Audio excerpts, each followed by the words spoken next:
ಎಲ್ರಿಗೂ ನಮಸ್ಕಾರ. ಇನ್ಫೋಸ್ಟ್ರೀಮ್ ಯೂಟ್ಯೂಬ್ ಚಾನಲ್ನ ಸಬ್ಸ್ಕ್ರೈಬ್ ಮಾಡಿ.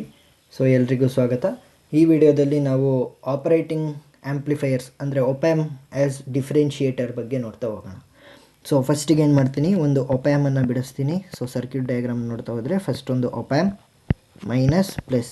ಮೈನಸ್ ಇರುವಂಥದ್ದು ಇನ್ವರ್ಟಿಂಗ್ ಟರ್ಮಿನಲ್ ಮತ್ತು ಪ್ಲಸ್ ಇರುವಂಥದ್ದು ನಾನ್ ಇನ್ವರ್ಟಿಂಗ್ ಟರ್ಮಿನಲ್. ಸೊ ಔಟ್ಪುಟ್ನ ಕೊಡ್ತೀನಿ V0. ಸೊ ಈ ನಾನ್ ಇನ್ವರ್ಟಿಂಗ್ ಟರ್ಮಿನಲ್ ನಮ್ಗೆ ಯೂಸ್ ಆಗಲ್ಲ. ಸೊ ಏನು ಮಾಡ್ತೀನಿ, ಗ್ರೌಂಡ್ ಮಾಡ್ತೀನಿ. ಅದರಿಂದ ಫ್ಲೋ ಆಗುವಂಥ ವೋಲ್ಟೇಜನ್ನು VB ಅಂತ ಕರಿತೀನಿ. ನೆಕ್ಸ್ಟ್ ನಾನೊಂದು ಇನ್ಪುಟ್ ವೋಲ್ಟೇಜನ್ನು ಕೊಡ್ತೀನಿ. ಇನ್ಪುಟ್ ವೋಲ್ಟೇಜ್ನ ಯಾವುದಕ್ಕೆ ಕೊಡಬೇಕು, ನಾನು ಇನ್ವರ್ಟಿಂಗ್ ಟರ್ಮಿನಲ್ಗೆ ಕೊಡಬೇಕು. ಸೊ ಒಂದು ಕೆಪ್ಯಾಸಿಟರ್ನ ಯೂಸ್ ಮಾಡಿಕೊಂಡು ನಾನು ಇನ್ವರ್ಟಿಂಗ್ ಟರ್ಮಿನಲ್ಗೆ ಸಿಗ್ನಲ್ನ ಕೊಡ್ತಾ ಹೋಗ್ತೀನಿ. ಸೊ ಇದೇ ಇನ್ವರ್ಟಿಂಗ್ ಟರ್ಮಿನಲ್ನ ಯೂಸ್ ಮಾಡಿಕೊಂಡು ರೆಸಿಸ್ಟೆನ್ಸ್ RFನ ಯೂಸ್ ಮಾಡಿ ನಾನು ಔಟ್ಪುಟ್ಗೆ ಫೀಡ್ಬ್ಯಾಕ್ನ ಕೊಡ್ತಾ ಹೋಗ್ತೀನಿ. ಏನು ಮಾಡ್ತಾ ಇದ್ದೀನಿ, ಇಲ್ಲಿ ಫೀಡ್ಬ್ಯಾಕನ್ನು ಕೊಡ್ತಾ ಹೋಗ್ತೀನಿ. ಸೊ ಇದರಲ್ಲಿ direction of flow of current ಅಂದರೆ ಕರೆಂಟ್ I ಇಲ್ಲಿ ಫ್ಲೋ ಆಗುತ್ತೆ ಮತ್ತು ಕರೆಂಟ್ I ಇಲ್ಲಿ ಫ್ಲೋ ಆಗುತ್ತೆ. ಆದರೆ it won't flow through the ಒಪ್ಯಾಮ್ನ ಮುಖಾಂತರ ಕರೆಂಟು ಫ್ಲೋ ಆಗಲ್ಲ ಅಂತ ನಾವು ಅಸ್ಯೂಮ್ ಮಾಡಬೇಕು. So current not flow through op amp ಟರ್ಮಿನಲ್ಸ್ನ ಮುಖಾಂತರ ಈ ಕರೆಂಟು ಫ್ಲೋ ಆಗಲ್ಲ ಅಂತ ನಾವೊಂದು ಅಸಂಪ್ಷನ್ನ ಮಾಡಬೇಕು. ಸೊ ಇನ್ನೊಂದು ಅಸಂಪ್ಷನ್ ಏನು ಅಂತಂದರೆ VA is equal to VB. So VAನ ನಾನು ಬರೆಯೋದನ್ನ ಮರ್ತಿದ್ದೆ. ಸೊ ಇದನ್ನು VB ಅಂತ ಕರಿತೀವಿ. ಇನ್ವರ್ಟಿಂಗ್ ಟರ್ಮಿನಲಲ್ಲಿ ಎಲ್ಲಿ ಫೀಡ್ಬ್ಯಾಕ್ ಹೋಗ್ತಾ ಇದೆ ಅದು. ಸೊ ಇಲ್ಲಿ ಏನಂತ ಕನ್ಸಿಡರ್ ಮಾಡಿದ್ವಿ, VA is equal to VB. So VA is equal to VB, VA is equal to VB ಅಂತ ನಾನು ಕನ್ಸಿಡರ್ ಮಾಡಿದಾಗ VBಯನ್ನು ನಾನು ಗ್ರೌಂಡಿಂಗ್ಗೆ ಕೊಟ್ಟಿದ್ದೀನಿ. ಸೊ VBನ ವ್ಯಾಲ್ಯೂ ಏನಾಗುತ್ತೆ, 0 ಆಗುತ್ತೆ. So VA is equal to VB is equal to 0. Next, so ನಾನು ಇಲ್ಲಿ ಎರಡು ಈಕ್ವೇಷನನ್ನು ಡಿರೈವ್ ಮಾಡಿ ಅದನ್ನು ಒಂದಕ್ಕೆ ಕಂಬೈನ್ ಮಾಡ್ತಾ ಹೋಗಬೇಕು. ಔಟ್ಪುಟ್ ನನಗೆ ಬೇಕಾಗ್ತಾ ಹೋಗುತ್ತೆ, ಔಟ್ಪುಟ್ ವೋಲ್ಟೇಜ್.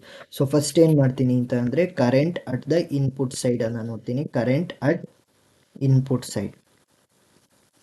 ಸೊ ಇನ್ಪುಟ್ ಸೈಡಲ್ಲಿ ಏನಾಗ್ತಾ ಇದೆ, Vinನಿಂದ VAಗೆ ಹೋಗ್ತಾ ಇದೆ. ಯಾವುದ್ರ ಮುಖಾಂತರ, ಕೆಪ್ಯಾಸಿಟರ್ Cನ ಮುಖಾಂತರ. ಸೊ ನಾನೇನು ಮಾಡ್ತೀನಿ ಅಂತಂದರೆ current I is equal to C into differentiation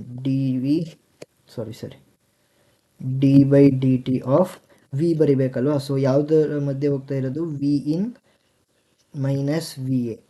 so ಇದೇನಾಯಿತು, ಪೊಟೆನ್ಷಿಯಲ್ ಡಿಫ್ರೆನ್ಸ್ ಅಂತ ಕರಿತೀವಿ. ಸೊ ಇದನ್ನು ಸಿಂಪ್ಲಿಫೈ ಮಾಡಿದ್ರೆ C into d by D t.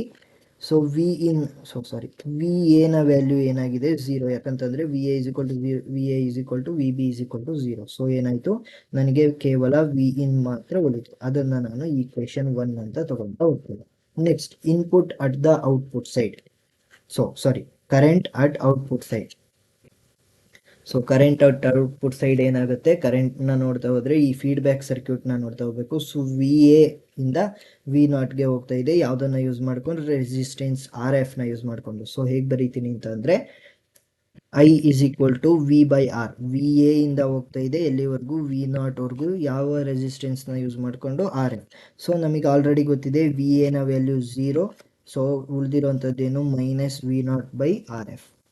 So ಮೊದಲನೇದನ್ನ ನೋಡ್ತಾ ಹೋದರೆ, ಎರಡನೇದನ್ನ ನೋಡ್ತಾ ಹೋದರೆ, ಎರಡರಲ್ಲೂ ಕೂಡ ಲೆಫ್ಟ್ ಹ್ಯಾಂಡ್ ಸೈಡ್ ಕರೆಂಟ್ ಇರುವುದರಿಂದ ನಾನು ರೈಟ್ ಹ್ಯಾಂಡ್ ಸೈಡನ್ನು ಈಕ್ವಲೈಸ್ ಮಾಡ್ತೀನಿ. ಸೊ 1 ಈಸ್ ಈಕ್ವಲ್ ಟು 2 ಅಂತ ನೋಡಿದಾಗ C dot D by D T into Vin which is equal to minus V0 by RF. So ಇವೆರಡನ್ನ ಕಂಪೇರ್ ಮಾಡಿದಾಗ ನನಗೆ ಕೊನೆಯಲ್ಲಿ ಬೇಕಾಗಿರುವಂಥ ಆನ್ಸರ್ ಏನು, V0 ಮಾತ್ರ.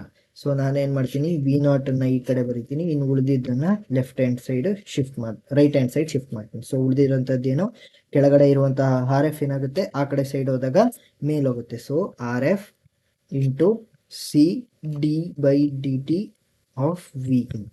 ಸೊ ನಮಗೇನು ಸಿಕ್ತು, ಔಟ್ಪುಟ್ ವೋಲ್ಟೇಜ್ ಸಿಗ್ತಾ ಹೋಯ್ತು. ಸೊ ನಾವು ಅದನ್ನು ಡಿರೈವ್ ಮಾಡಬೇಕಿತ್ತು. ಡಿರೈವೇಟಿವ್ ಅಲ್ಲಿ ಏನಾಗಿದೆ ನೋಡಿ, ಡಿರೈವೇಟಿವ್ ಯೂಸ್ ಆಗಿದೆ. So output is derivative of input. So output ಏನಾಗಿದೆ, ಡಿರೈವೇಟಿವ್ ಆಫ್ ಇನ್ಪುಟ್. ಸೊ ಅರ್ಥ ಆಗಿದೆ ಅಂತ ಅಂದ್ಕೊತೀನಿ. ಏನಾದರೂ ಡೌಟ್ಸ್ ಇದ್ದರೆ ಕಮೆಂಟ್ ಸೆಕ್ಷನಲ್ಲಿ ತಿಳಿಸಿ. Thank you.